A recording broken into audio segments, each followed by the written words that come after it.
Y bueno, estamos en BM Online y internacionalmente, porque en todas partes del mundo se nos puede ver y escuchar a través de BM Online, radio digital y canal de televisión unidos acá. Y a nivel territorial está el canal 21 de Tigo TV, Educanal, canal 27, Copaco IPTV, y tenemos este pool de medios bajo el rótulo Cosmos Televisión. 16 grados tenemos ahora mismo en Asunción, y viene un señor de una familia de 7 hermanos. Él es el segundo de los varones, porque son 3 varones y 4 mujeres. Increíble. Ganaron las mujeres acá. Bueno, ¿qué familia? Moreno Rufinelli Rodríguez Alcalá. Y el primero de ellos, el mayor, se llama José, que creo que tiene 57 años más o menos, y todos son preparadísimos, ¿eh? No es que cayeron del árbol nomás. Después está Fátima, después está Marta, después está Liliana, inteligentísimas estas señoras, y luego llega Diego, y después Roberto Hilo, y una piedra preciosa, María Esmeralda, que nació en Brasil. Por eso le pusieron ese nombre, María Esmeralda. Hubo una famosa telenovela, Esmeralda creo que se llamaba, también, con Grecia Colmenares de Venezuela. Y Venezuela está muy bien en fútbol, entre paréntesis también, y tiene bellas mujeres. Bueno, querido Diego Moreno Rodríguez Alcalá, ¿cómo te va? Un gran placer, es un privilegio contar contigo acá. Tenés un frondoso currículum, no sé por dónde comenzar, porque realmente tenés una preparación extraordinaria y bueno, simplemente hay que presentarte lo más concretamente posible, porque o si no vamos a estar todo el programa leyendo el frondoso currículum tuyo, que vamos a ir metiéndolo despacito en los minutos que arrancan a partir de ahora. Diego Moreno es doctor en Derecho Constitucional por la Universidad de Salamanca, en España. Máster en Derecho por la Universidad Columbia de New York. Y abogado por la Universidad Católica de Asunción. O sea, comenzaríamos por ahí. En 1999 se convierte y llega a ser abogado por la Universidad Católica de Asunción. Después creo que va a, no sé si a España primero. Primero a Nueva York. A Nueva York, a la Universidad Columbia de New York. Era una beca Fulbright otorgada por el gobierno de los Estados Unidos. Bueno, el del 2001, Fulbright. Pucha, y después va a Salamanca, España. Fue electo como juez, y el primer paraguayo electo como juez para la Corte Interamericana de Derechos Humanos, y se trata del primer jurista de nuestro país en integrar el tribunal más importante de la región en 45 años. Así que realmente es todo un privilegio, che. Muchísimas gracias. Estamos henchidos por tenerte, porque estaba leyendo cuando se barajaba el nombre tuyo y habían otros pretendientes. Por supuesto que aquí las buenas o malas lenguas, de acuerdo al prisma con que se leen los resultados o los comentarios, decían que vos no podías ser electo, y la torta les salió un queso y llegaste a ser el primer jurista paraguayo como miembro de la Corte Interamericana de Derechos Humanos allá en San José de Costa Rica. ¿Cómo te sentís vos? ¿Y qué pasó después de que te hayan dicho, che, Diego, sos el elegido? ¿Qué dijiste? ¿Cómo te sentiste? Bueno, en primer lugar, Bruno, si me permitís que te tutee, sí, por favor. Quiero agradecerte por la invitación de estar en este prestigioso programa. Igualmente. Quiero rescatar acá la figura de tanto tuya como de tu productor, que sí, cuando se lanza esta candidatura tomaron inmediatamente interés, a diferencia de otros medios que A lo mejor solamente esperaron hasta 2 días antes de la asamblea para tirar quizás no las mejores vibras. Pero yo creo que siempre dimensionaste la importancia de lo que estaba en juego. Y yo le pedí acá a Manuel, tu productor, que sea paciente conmigo. Y le prometí que si esto salía iba a estar acá. Bueno, yo lo conozco a tu papá hace muchísimos años. Mismo, fue muy amigo del mismo. mío, del doctor Rafael Masi Pallares, tu padre. Así que, bueno, José Moreno Rufinelli, y también está ligado a todo el mundo de la lengua hispana, ¿verdad? Sabe muchísimo. Así que fue canciller. Inclusive te recordé fuera de micrófono cuando tuvimos ese impasse con los grandes amigos y países del Mercosur, cuando nos sacan de ese ejido. Acá hicimos una producción muy buena con las voces más importantes e influyentes desde el plano jurídico de nuestro país. Vino también, ¿cómo que se llama? Estuvo ahí Mariscalito, me acuerdo, estuvo tu padre, estuvo Leila Rashid, estuvo el embajador Chase Plate, me parece. Muchos de ellos hicieron un apoyo enorme a esta campaña. Sí, estuvo también Paz Castain. También tuvo un apoyo enorme el embajador Chase Plate. Sí. El embajador José Félix. Sí, José Félix Fernández, claro, en una posición. En ese momento creo que, no sé si era canciller, me parece que era canciller en ese momento. Pero en fin, y estaba tu papá, que sentó postura, y fue un trabajo fabuloso, porque yo creo que a través de ese trabajo, que se difundió mucho, como que Paraguay empezó a recobrar otra vez el protagonismo de que es un país digno, un país soberano y un país que tiene que tener independencia en todos los aspectos, ¿verdad? Y que no se debe de dejarse manejar por nadie. Bueno, pero vamos al terreno, que antes que nada a todos estos hermanos tuyos un abrazo enorme desde aquí, a tu padre, a tu madre, a Martú. Gracias, Bruno. Un abrazo grande a tu madre también, una señora, una dama impresionante, la conozco hace mucho tiempo, así como a tu padre, y valoro lo que son ellos, y a toda la familia, ¿verdad?, de ustedes. Hay algo que es importante. Pero todavía no te respondí a la primera pregunta. A ver. En primer lugar, me siento muy feliz. Ya me olvidé cuál fue. Me siento muy feliz. ¿Cómo te sentís? ¿Cómo te sentís? Dale. Muy feliz, porque no solamente entramos por primera vez, se hizo historia para Paraguay en la Corte Interamericana. Entramos siendo los más votados. Los más votados. Cuando que nos decían... ¿Y entre quiénes competiste vos? Competían 5 postulantes. Había otros 5 postulantes. Me llamó mucho la atención que se habló en un momento mucho, sobre todo desde no muy buenas vibras, solamente de la candidatura paraguaya. Y yo decía, bueno, hay otros 4 candidatos, ¿será que no se enteraron que hay otros 4 candidatos? Claro, pero bueno, se fijaban solamente en el paraguayo. Pero después vamos a hablar, porque yo creo que ahí hay algo muy importante que rescatar. Después. Pero mencionaste que están las hermanas Persani. Sí. Y les deseo el mayor de los éxitos. Son primas muy queridas. Sí, y les deseo el mayor de los éxitos. Esto tiene que ver con algo que te voy a contar después, sobre eso que supuestamente un paraguayo o una paraguaya no quiere que otro paraguayo, otra paraguaya triunfe. Ellas son Pedersani Rodríguez y Escobar. Pues. Así mismo. Primero, que quiero que triunfen, y 2, que les quiero mucho. Porque encantadoras son todas las hermanas. Así es que estoy feliz, y entonces, si me permitís, quiero hacer, porque corresponde, Bruno, unos agradecimientos, como decía el poeta inglés John Donne. Ningún hombre es una isla. Acá hay demasiado atrás de esta persona que está acá en este estudio, profesores y profesoras de colegio, mi mamá, mis padres, mi papá, mis hermanos. Pero me voy a referir en primer lugar al presidente de la República, porque él creyó en esto desde un primer momento.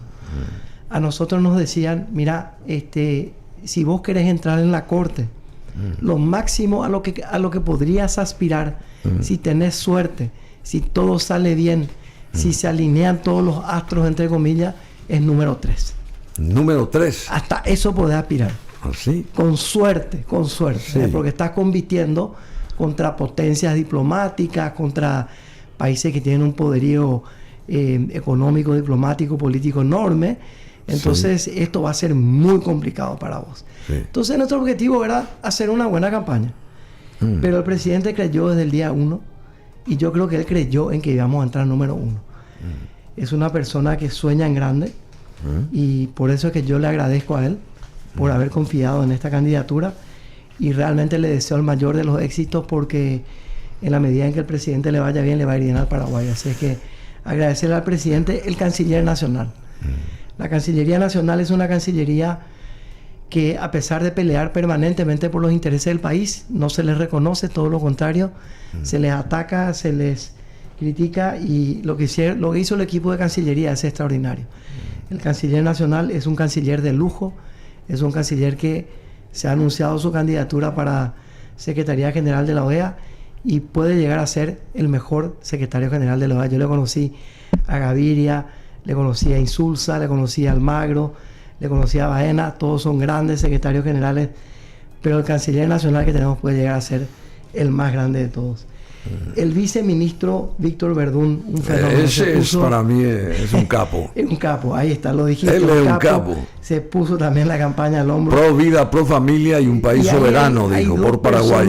Hay dos personas que se pusieron también, yo le llamo mis lugartenientes. A ver, ¿cuáles son? El comandante Raúl Martínez y el lugarteniente Fabián Ibarra, dos personas extraordinarias que hacen un trabajo silencioso, de hormiga.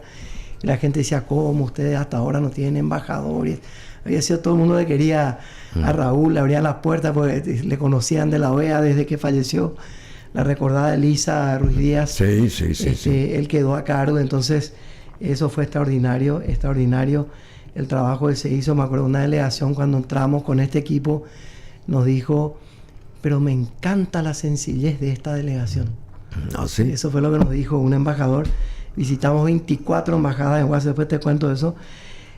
También al equipo de la misión permanente de la OEA en Paraguay, todo el equipo que nos brindó el apoyo allá, también a los amigos de la embajada ante el gobierno de Estados Unidos, el embajador Dos Santos, y un embajador al que yo con mucho atrevimiento le llamo en confianza Terminator, ¿verdad? Que es el nuevo embajador designado ante la OEA, que es el embajador Florentín. Sí. Fue condecorado hace 2 o 3 días por la... Y lo conocí allá de Japón, en el Vaticano lo conocí. Llegó un jueves a Washington, el miércoles presentó credenciales, hizo 4 entrevistas en un día, claves, y por eso yo le digo Terminator. Uno llega a Washington cansado, molido. Así es que bueno, no quiero extenderme demasiado, pero imposible no recordar a mi familia, a mi esposa. El aguante. ¿Cómo se llama tu esposa? Sandra Olmedo. Sandra Olmedo es una mujer extraordinaria. Dudamos 6 meses para aceptar esto porque sabíamos que se iba a venir una campañita hate. Pero el amor es más grande, como decía la canción, ¿eh? Sí, por supuesto. El amor es más grande, y después voy a hablar sobre la grandeza de los paraguayos y paraguayas que apoyaron esto de forma espontánea. Mis hijos. ¿Cuántos hijos tenés? Tengo 4 hijos. Tienen. Y 2 varones y 2 mujeres. Vendieron. ¿Y cuántos años vos tenés? Yo tengo 50 años. Cumplí 50 años en plena campaña. Un pendex. Ellos vendieron limonada en la calle para recaudar para la campaña de Papi. Así, che. Y si hacía 50 grados ese día, no había un alma en la calle. Tuve que empezar a llamar a los hermanos, vengan a comprar limonada, pues los chicos acá están. Bueno, está bien. Y se juntaban como $3 más o menos si hacer la conversión, pero se hizo el aguante, ¿verdad? Pero es muy significativo. No, y por supuesto 2 personas a las que siempre recuerdo, Mario López Garelli, que fue como un hermano mayor para mí cuando estuve en OEA, y mi amigo y consejero jurídico y deportivo en el ámbito del Club Guaraní, pues yo soy dirigente en permiso del Club Guaraní, que es alguien que pedimos. Por eso yo vine hoy de amarillo. Exactamente, viste muy bien, me encanta ese. Que es el fiscal Marcelo Pecci, que ya no está con nosotros tampoco, así como Mario, en paz descansen. Marcelo y Mario, mira. Marcelo y Mario, los voy a recordar siempre. Así como mi querida tía Gilda, que se nos fue cuando yo estaba de campaña y no le pude. Me despedí de ella antes de ir. pero ya no le pude dar el último. Gracias por permitirme estos agradecimientos. Yo creo que... Tranquilo. Yo creo que corresponde. Tranquilo, creo que corresponden y bueno, yo sé que es un momento de emoción también, porque no para la gente de visitarte, de llamarte, de estimularte desde que fuiste designado o nombrado.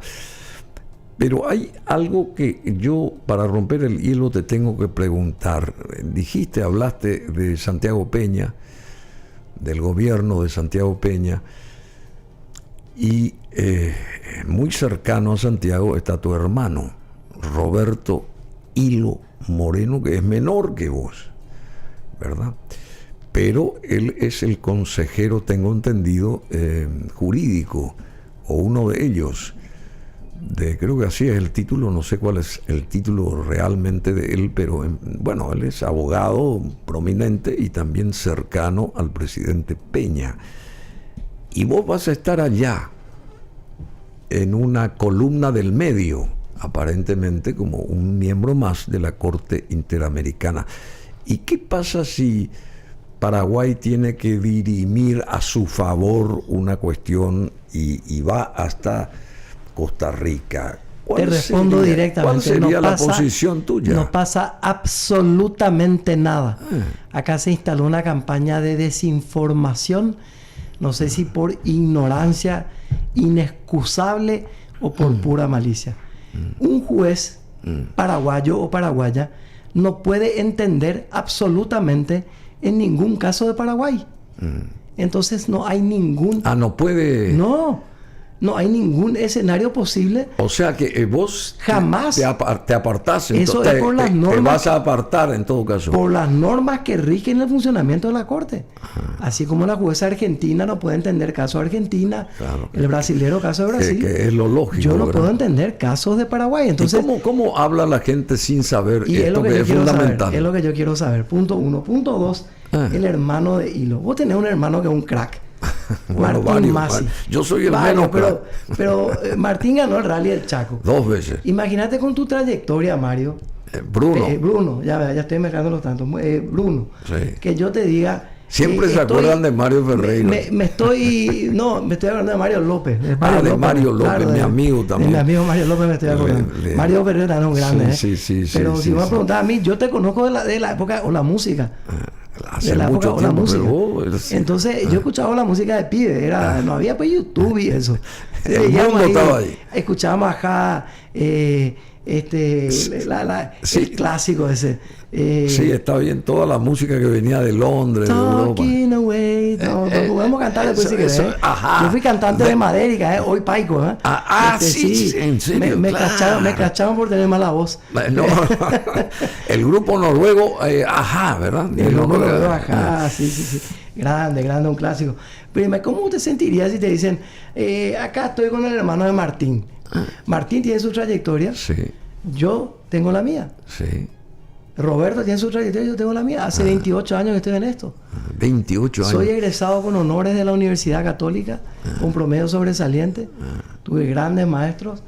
Gané la beca Fulbright, como mencionaba. Estudié en la Universidad Columbia de Nueva York, que es una universidad Ivy League, una de las mejores. Estudié con profesores como Louis Henkin, Jeremy Waldron, eminencia del derecho.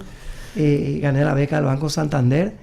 Estudié en la Universidad de Salamanca, soy doctor en Derecho. Entonces, después tener un currículum muy amplio. Tuviste 6 años en la OEA. Y gané mi cargo por concurso. Se presentaron 1000 personas. Y en un momento dado yo dije, tengo que volver a Paraguay para devolverle a mi país algo de lo que la vida me dio. Bueno, y justamente, pero para ir más ganando terreno, porque yo tengo... Una cosita más para terminar este tema. Tengo varios... Había otros candidatos, hablando de cercanía, había otros candidatos y nadie habló de esas otras cercanías. Nadie habló. ¿Por qué algunas solamente te mencionaron a vos? Como se dice despectivamente, con el paraguayito y se olvidan de los otros 4. Por suerte fue una minoría, porque después de hablar del apoyo mayoritario. Bueno, decime Diego, los derechos, según especialistas, protegen al individuo ante el poder, y no el poder de sí mismo. ¿Es así? Bueno, ¿y qué son realmente los derechos humanos? Porque acá se habla de derechos humanos. ¿Qué abarca el mundo de los derechos humanos? ¿Qué son los derechos humanos? Qué placer tener una entrevista tan bien estructurada y conducida, porque creo que hay que empezar por ahí. Eso es básico. Hay varios historiadores que se dedican al tema de los derechos humanos, y hay teorías de todo tipo acerca del origen, de dónde arrancan, de si es un constructo de la civilización occidental o si también está presente en otras civilizaciones, etcétera. Si nos remontamos vamos a prescindir de eso, vamos a remontarnos a la modernidad. Hay dos grandes revoluciones. Acércate. Que son las revoluciones francesa y americana del siglo XVIII. Ahí aparecen las primeras declaraciones de derechos, las colonias, ex-colonias que se independizan, las 13 colonias.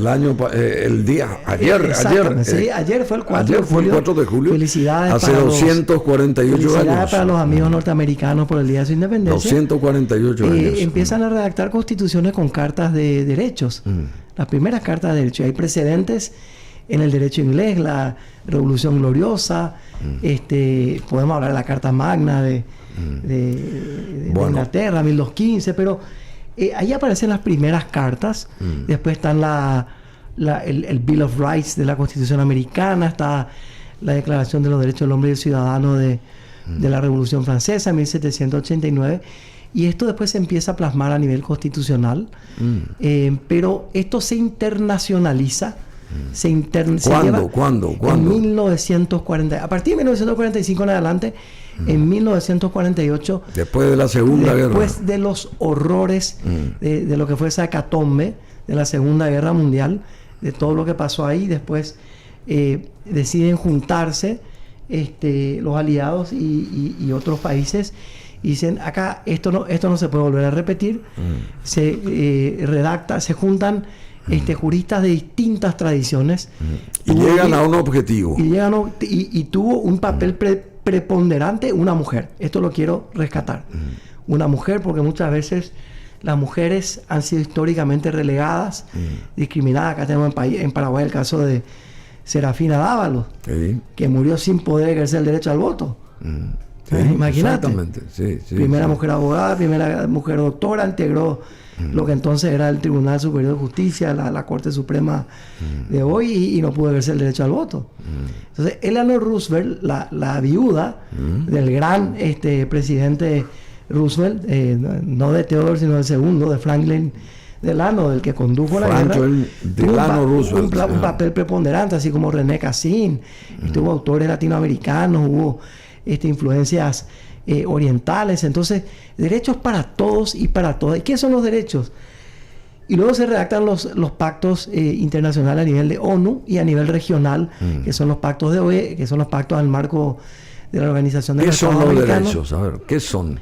Son vallas, cortapisas que protegen intereses especialmente relevantes e importantes de las personas ante las intromisiones del Estado y también de actores no estatales. Entonces hay cosas que podemos querer hacer como sociedad. Podemos querer hacer una enorme represa o algún proyecto de mucha importancia, pero si afectamos los derechos de poblaciones vulnerables que viven en esa zona o que tienen algún tipo de medios de subsistencia que pueden afectar los derechos tienen que prevalecer. Pero los instrumentos internacionales también definen a los derechos humanos como universales. Los derechos son para todos. Universales. ¿Qué significa y qué implica este concepto en la práctica? Significa que todas las personas tienen una dignidad inherente, como me enseñó mi maestro Louis Henkin en la Universidad de Columbia. Ese fue el consenso que se buscó, cuál va a ser el fundamento. Y en todas las civilizaciones existía un concepto equivalente o parecido al de la dignidad humana que tenemos en Occidente, y entonces ese fue el elemento aglutinador. Por el solo hecho de ser personas, todos tenemos una dignidad inherente que nadie nos la puede arrebatar. Y de ahí emanan todos los derechos. De ahí emanan y acá derecho en Paraguay, a la vida, de ahí emanan todos los demás derechos. Derechos para todos. Sí, acá en Paraguay, nuestro país, nuestra república, ratificó la Convención Americana de Derechos Humanos por ley número 1 en el año 1989. Y la convención es del año 1969. El hecho de ratificar el Congreso de Paraguay la convención como primera ley fue un acontecimiento político, además de un desarrollo jurídico, o no. Esa es la consulta primera. ¿Y qué opinión te merece esto? Y antes de 1989 o 1989 los derechos humanos debían tener vigencia a pesar de la falta de ratificación de la convención, ¿o no? Totalmente, por supuesto, desde luego que sí. ¿Cómo definir? Vamos por partes. Sí. 1989 marca un acontecimiento histórico por todo lo que sabemos los paraguayos. Implica el rompimiento con la dictadura militar, que se empieza un proceso de apertura democrática, se empieza un proceso muy esperanzador para la historia de este pueblo, un proceso que se vio lastimosamente interrumpido después de la independencia, porque nosotros fuimos la primera república latinoamericana, es Haití.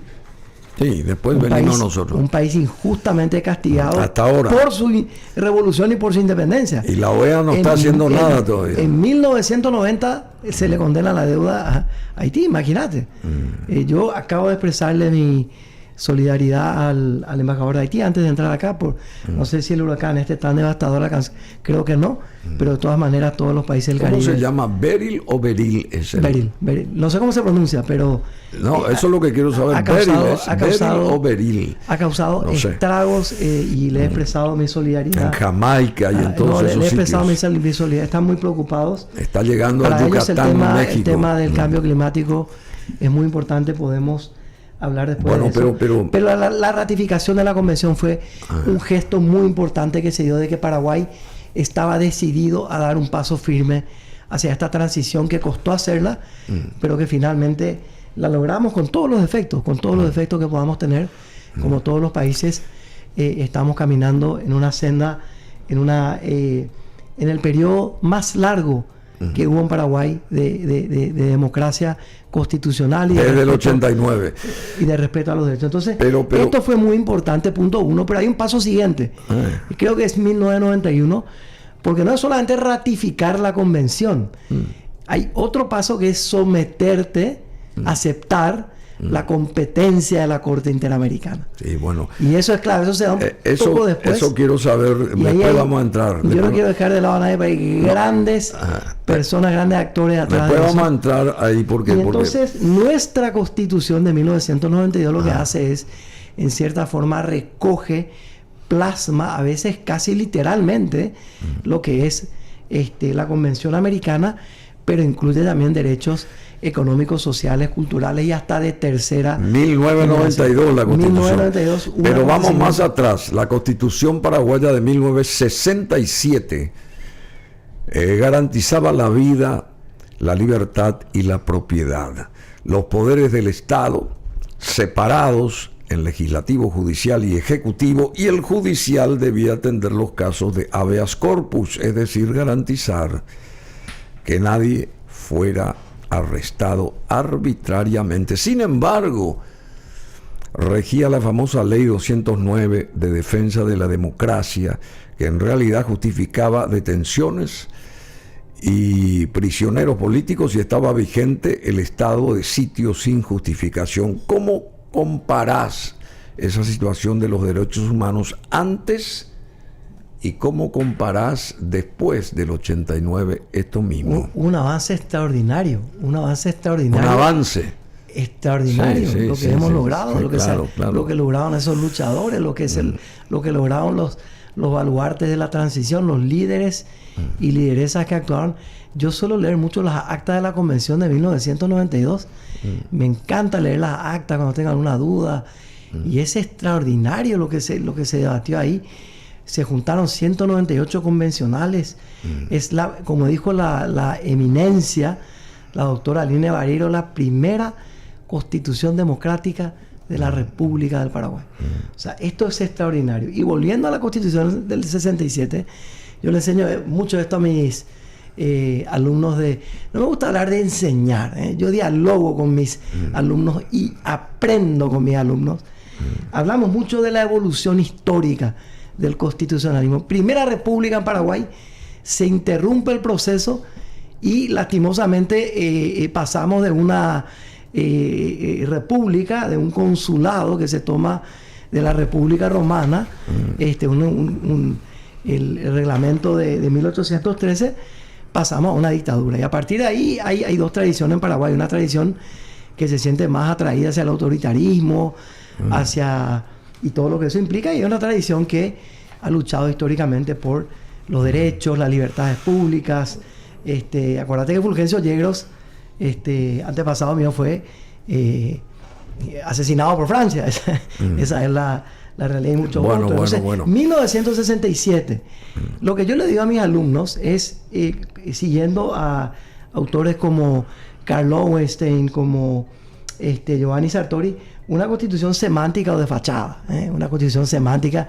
O mirá, ahí están los derechos, está el habeas corpus, pero en la práctica entonces... Diego, tenemos muchas consultas y estás alargándote mucho. Pero una cosita, para los millennials. Mi respeto, los millennials, generación X, todo lo que viene. Gente, la democracia es como una plantita. Hay que regarla todos los días, hay que cuidarla, hay que mimarla. Bueno, vos sos digamos, integrante ya, si se quiere, de la Corte Interamericana de Derechos Humanos. ¿Qué rol tiene la Comisión de Derechos Humanos y qué rol tiene la Corte Interamericana de Derechos Humanos, de la que ahora te designaron miembro? ¿Cómo participa una persona afectada por derechos humanos en esta estructura del sistema interamericano? Acá tenés que definir exactamente una cosa. Excelente. Y la otra.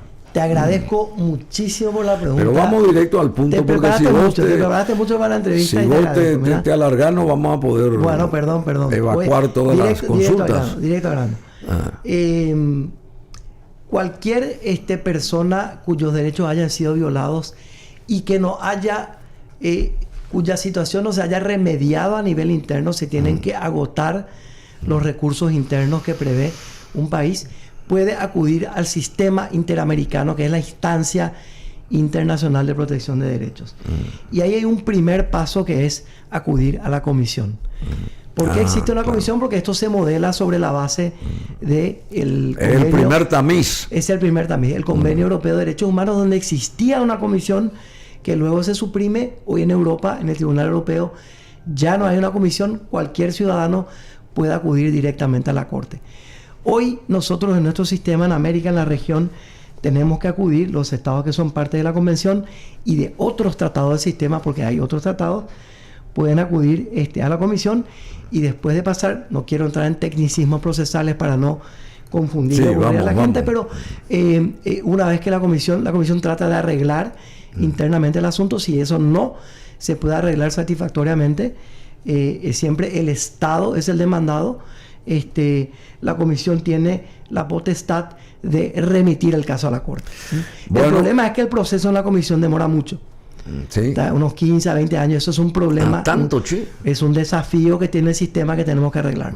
Bueno, no sé. En otros 15 años se van a arreglar. En la Corte está durando menos. Entonces, los casos que yo voy a ver se refieren a hechos que ocurrieron hace 15 o 20 años atrás. Así es. Entonces, y la Corte está con unos plazos de 1 año, 8 meses, 2 años más o menos. Pero eso es algo que hay que mejorar. La Corte lo que hace finalmente, el intérprete final de la convención resuelve el caso contencioso, y tiene también otras funciones, pero más o menos, dicho mal y rápido, así funciona el sistema. Bueno, representantes de un gobierno centroamericano, y no vamos a emitir el nombre, no vamos a emitir el nombre de este país, normalizan referencias tales como derechos humanos, entre comillas, o con cinismo repiten frases hechas o clichés tales como, abriendo comillas, y los derechos humanos de las víctimas. ¿Qué opinas sobre estas perspectivas escépticas sobre los famosos derechos humanos? Porque te hablan de derechos humanos y después como que realmente no están siendo francos al consultar eso o hablar eso, o qué sé yo, no sé si me... Sí. A ver, a ver si te entiendo. Primero, hay una cuestión que me olvidé de aclarar cuando me hiciste la pregunta de esa... La anterior. La pregunta anterior. Yo no represento a Paraguay en la Corte. ¿A vos eso no es representas? muy importante. Yo no soy el representante de Paraguay en la Corte. ¿Y vos sos representante de quién? Yo soy un entonces? juez independiente e imparcial que no represento absolutamente a nadie. Tengo un rol institucional que cumplir, que es el de aplicar e interpretar la Convención Americana para resolver los casos que se planteen o las consultas. ¿Y qué pasa si un caso proviene de Paraguay? No puedo entender en el caso de Paraguay. O sea, vos te apartás. Ni represento ni puedo entender en el caso de Paraguay. O sea, que vos salís de ahí, Estoy del medio. fuera del mapa y no represento a nadie. O sea más que a tratar de cumplir. Pero en ahí otro un caso rol. sí, por supuesto. En cualquier otro caso sí. En cualquier otro caso cumplo el rol de juez. Bueno, y yo te digo, ¿y qué pasa con estos señores que están allá en Finlandia? Arrón, Martí y Colmán, que se escaparon vía Alconare de Brasil al Uruguay, del Uruguay le abrió las puertas y subieron al avión, fueron a Finlandia y no pasaron por acá Paraguay, por la justicia paraguaya, y sabemos que son pecaminosos de la A a la Z. Vos desde aquella posición o desde la oposición, la posición que vas a tener ahora, vos no podrías hacer desde la columna del medio, ¿verdad?, de que esta gente venga y se presente a la justicia, porque son criminales estos personajes. ¿Y por qué se tienen que esconder dentro de estructuras así que sabemos que tienen sus intereses, etcétera, etcétera, y están huyendo de la justicia hace creo que 20 años más o menos? ¿Cómo es el asunto? Sí, mira, yo ahí te tengo y es que... un caso sonado, ¿eh? Sí, es un caso muy sonado, es un caso que despertó mucho interés en la opinión pública. Me gustaría que no sea el único caso que despierte interés en la opinión pública. A mí me gustaría, claro, parte un poco de esto es que Paraguay, que el hecho de tener un juez paraguayo haga que la gente se interese más por la Corte Interamericana. No, ya sé, mucha gente, por eso te estoy diciendo. Pero ahí no hay absolutamente nada, que esto ya se juzgó en el marco de la Corte. Esto ya fue juzgado, y hay una cuestión que tiene que ver con el estatuto de refugiados que esta gente tiene, que les otorgó el alto comisionado de las Naciones Unidas. Pero eso es un corset muy fuerte. Pero, ¿cómo rompes eso? Y mira, esa es una cuestión que se tiene que tratar. Porque siguen siendo criminales. Claro, se tiene que tratar en otras instancias. Hay una convención. ¿Y cuál es la otra instancia? Hay una convención sobre el estatuto de refugiados. Es algo completamente ajeno. Yo no quiero opinar sobre eso, pero sí quiero entender que nosotros tenemos que ser muy cuidadosos con ciertas cuestiones. Porque yo entiendo lo que vos estás mencionando. Hay mucha gente en Paraguay que dice, che, pero ¿por qué no se sometieron a...? Pero hay que tener mucho cuidado. ¿Por qué no se sometieron a nuestra justicia? Cuando una persona que ocupa un cargo muy relevante dentro de un país utiliza palabras como le vamos a perseguir y compañía, eso tiene repercusiones en el derecho internacional. Entonces uno tiene que hacerse asesorar. Pero bien. yo no hablo de esa perspectiva. No, pero eso ocurrió en aquel caso, ¿eh? Esto no es que se le dio nomás porque se le dio. Acá se cometieron algunos delicias con los cuales se pudo haber evitado esta situación que vos mencionás, pero esa es una cuestión que a mí no me compete entrar, y eso ya se trató en la Corte. Yo no voy a hablar de eso. Bruno, te pido que me dispenses. Es una situación que yo entiendo perfectamente tu... Pero vos estás a favor de lo que yo digo o estás en contra de lo que yo digo. Yo solamente digo por qué esa gente no se somete a la justicia, simplemente. Y te expliqué por qué. Te expliqué porque yo trabajé mucho en temas de refugiados. Y si hay, yo no puedo opinar sobre... ¿O no querés opinar sobre eso? No puedo opinar sobre lo que han hecho autoridades paraguayas anteriores. Pero internacionalmente vos no podés salir a decir, yo le voy a perseguir a Bruno Masi. Porque automáticamente te van a dar el estatuto de refugiado. Eso es así. Entonces, así es el asunto. ¿Y cómo hay que hacer entonces? Hay que hacerse asesorar bien. Sí, pero ¿cómo hay que hacer entonces? Y hay que hacerse asesorar bien. Se cometen los crímenes y dice, hay que hacerse asesorar bien para que los procesos funcionen, para que la justicia paraguaya pueda actuar en estos casos.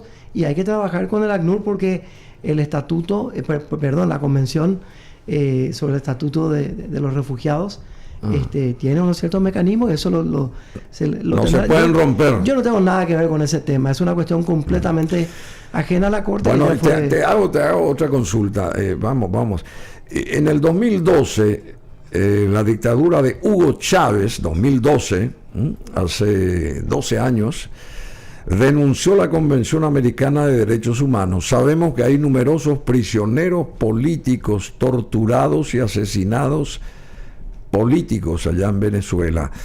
Las víctimas de la dictadura de Venezuela podrán en el futuro obtener una reparación en el sistema interamericano. Es una consulta. Mira, es una muy buena pregunta porque a mí me preocupa mucho la situación de los estados que denuncian la convención. Ocurrió una vez con Trinidad y Tobago, fue una pérdida muy grande para el sistema. Y ahora también tenemos el caso de Nicaragua, que denunció la Carta de la Organización de los Estados Americanos, que es la organización regional más antigua del mundo.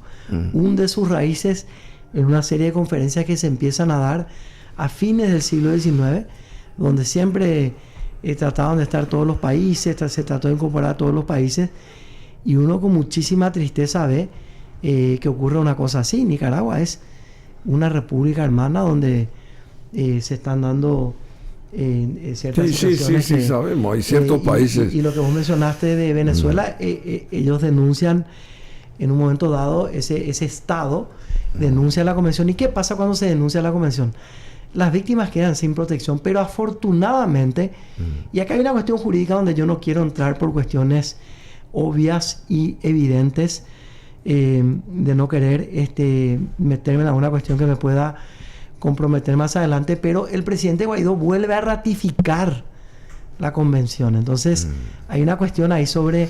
pero ahora nadie lo quiere ni nombrar a Guaidó allá en Venezuela. Pero hay otra cuestión que es muy importante. La Corte es un órgano de la Convención, pero la Comisión es un órgano que está en la Carta de la OEA.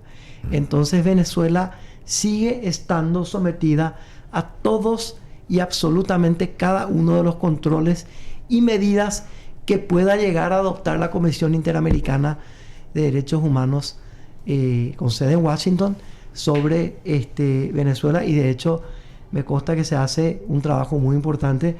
Y ahí lo importante es... Maduro va a seguir, por más maduro que sea, ahí colgado al árbol de la...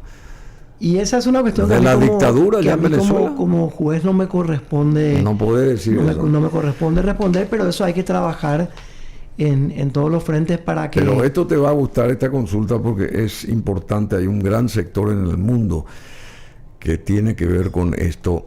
Los derechos de la comunidad LGTBQ, no sé cuánto, ¿constituyen derechos humanos o el reconocimiento de los derechos de las minorías sexuales y deben tener otro fundamento? Y el derecho a la igualdad o a la dignidad inherentes a la persona humana también es una consulta. ¿El sistema interamericano los protege? Un informe de la Comisión refiere a un ascenso en Latinoamérica de la violencia contra estas minorías sexuales. ¿Debería ampliarse? Los instrumentos de protección deberían ampliarse. Y en el Paraguay tuvimos hace tiempo un trágico episodio, hace muchos años, muy famoso con la muerte del radialista Bernardo Aranda, que terminó con la humillación de 108 homosexuales que fueron incluidos en una lista negra y obligados a desfilar por la calle Palma, acá en Asunción. Renate Costa, que la recordamos, realizó un brillante documental sobre la historia de su propio hermano afectado por este suceso. El sistema de derechos humanos, ¿qué mecanismos tiene para proteger a estas minorías vulnerables? Síntesis. El sistema interamericano tiene numerosos instrumentos para proteger a estos grupos y a otros grupos en situación de vulnerabilidad. Numerosos instrumentos.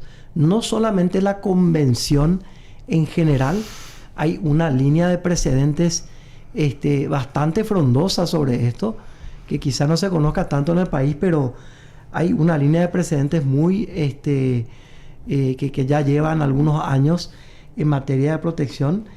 Y yo quiero que se entienda y que quede muy en claro, y lo voy a plantear en estos términos. ¿A vos te parece bien, Bruno, que a alguien se lo muela a palos en la calle por su orientación sexual? Pero por supuesto que no. Por supuesto. ¿A vos te no. parece bien que le despojemos a alguien de su dignidad humana por su orientación sexual? Pero por supuesto que no. Bueno, yo te quiero decir una cosa más. Hay una cuestión que es una cuestión que algunos autores lo llaman, es una cuestión muy técnica. Yo no quiero que esta sea una entrevista técnica, pero todos los sectores, porque hay cuestiones ideológicas acá que se mezclan. A mí no me gusta mezclar las cuestiones jurídicas con las cuestiones políticas e ideológicas. Yo trato de distinguir muy bien eso. Pero todos los sectores en relación a este tema de estos colectivos que mencionaste, que han sufrido estos hechos de violencia y de discriminación en la región, hay un principio que es muy técnico, que es el principio de no discriminación. Muchos consideran que es una norma que se llama de jus cogens, que es una norma inderogable de derecho internacional. O sea, no se le puede discriminar a alguien en razón de su orientación sexual, y eso es algo que no hay controversia sobre eso. Bueno, el intelectual... Pero hay dos cosas más. Sí. Hay dos convenciones muy importantes, que son las convenciones sobre racismo, y hay una convención en contra de toda forma de discriminación en contra de las personas de discapacidad. La convención no es el único instrumento.